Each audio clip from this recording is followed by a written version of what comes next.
As high summer temperatures settle into the region, dogs may be at risk. Hayes Police Department Community Service Officer Ethan Henderson stops by to share some safety tips on this episode of the Post Podcast. There's not a law against it, having your dogs in the car, but we can go the animal cruelty route if it becomes too hot, because you also got to understand when your car is off, that heat inside your car is hotter than it is outside.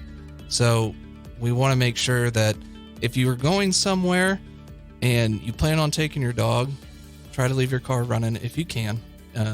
If not, then don't take your dog. Don't take any animal with you. Just try to think that if you feel like it's too hot outside, it's probably too hot for your animal as well, because they have fur and everything else.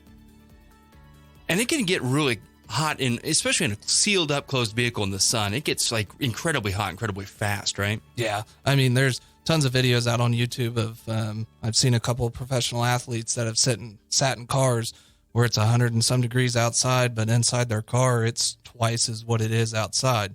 So, I mean, that's what you got to take into consideration. If you're taking an animal with you somewhere and you plan on going inside somewhere, you got to think about that. And as a community service officer, one of the things you get to do is like cruise around town and kind of see what's going on, right? And I'm curious if you want to speak to also to, like best practices maybe for dogs that are left outside all day. I know some people keep their dogs outside, some keep them inside, but for those that are outside all day, what are some things that you need to do to help keep them safe in the heat? So if you're going to leave your dog outside while you're at work, make sure you've got an area where it's shaded. Make sure you've got plenty of water out there for them. You just want to be aware of that. And also, if you can, install a doggy door where they can go in and out. But if they're outside, try to have a shaded area for them so at least they can get some shade and cool down. Because, I mean, it's what you got to look for, because their pads on their paws are a lot sensitive than our feet. So, I mean, if you got concrete, it's going to be twice as hot for them on their feet than it is for us. I'm curious on this, on a little bit less serious note. I see the little doggy shoes. Is that really a good idea? I mean, I know this is probably maybe outside of your scope, but to me, it seems like it might protect the pads, but also then you're going to get it. It's going to be covered and even more hot. Yeah. And I mean, I'm not really for sure on that one, but this feels like a California thing more than anything else.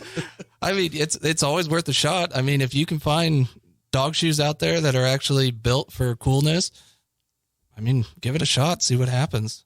Well, doggy tennis shoes, maybe some Crocs, some Crocs, or maybe those socks that have like the individual toes for their paws. I don't even have anything to say to that. I mean, a lot of people use them for this hunting. is your tangent, James. I'm just saying. Truly.